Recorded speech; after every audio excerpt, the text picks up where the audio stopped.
Let's turn our attention to Afghanistan, which has now become a place of profound suffering for its women under Taliban rule. Since seizing power again in August 2021, the Taliban have launched an unrelenting campaign to exclude women from public life, flagrantly disregarding international standards and plunging the nation deeper into despair. Their recent measures, such as banning women from working with NGOs and even forbidding them from praying aloud, have triggered widespread outrage and condemnation across the globe. The Taliban's latest decree banning women from working in national and international NGOs marks yet another dark chapter in the systematic oppression of women. The order threatens to revoke the licenses of any NGO that employs women, a move that has alarmed humanitarian organizations already struggling to deliver aid in a country on the brink of collapse. This decree is not an isolated act. It comes 2 years after the Taliban banned Afghan women from working in NGOs for allegedly not wearing the Islamic headscarf correctly. Now even stricter controls are being imposed, pushing women further into the shadows.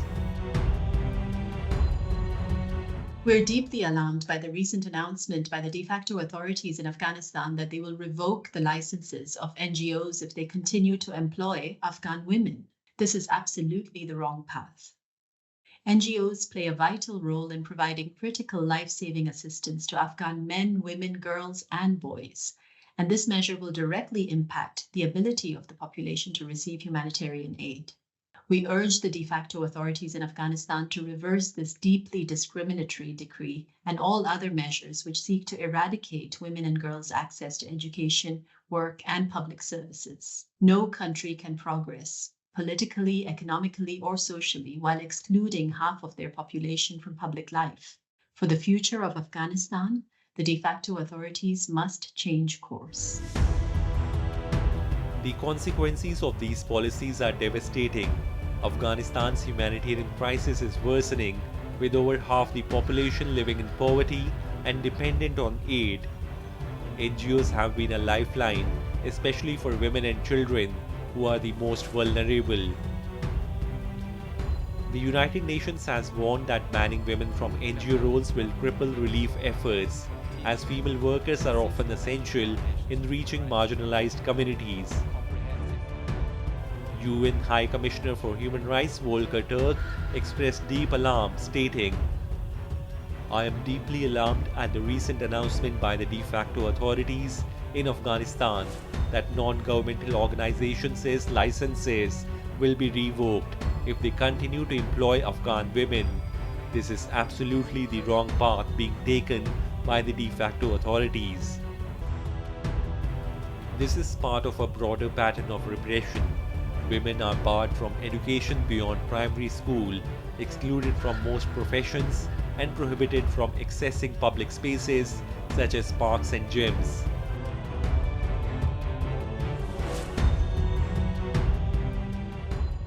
Over the past 3 years, the women and girls of Afghanistan have seen an egregious erosion of their human rights. National edicts and local initiatives have curtailed their rights to education and decent work and ended their rights to freedom of movement, peaceful assembly, and freedom of expression. The cumulative impact has almost erased women and girls from public life and left them virtual prisoners in their own homes. This oppression of half the population, based on gender, is unparalleled in today's world and amounts to state-sponsored, systematic gender persecution. This is self-harm on a national scale, which will have catastrophic and intergenerational impact on the country's prospects for peace and sustainable development. A new edict even forbids women from praying aloud, citing the Taliban's interpretation of Islamic law, which claims that a woman's voice is aura, something to be concealed. Experts warn that this repression is not just a human rights crisis, but also an economic catastrophe. Women represent nearly half of Afghanistan's potential workforce. By excluding them, the Taliban are crippling the nation's recovery and growth. The Taliban's policies are self-destructive, as no country can prosper while sidelining half its population. This is particularly evident in the healthcare sector, where banning women from nursing and midwifery programs has left critical gaps in an already fragile system. These measures are setting Afghanistan back by decades.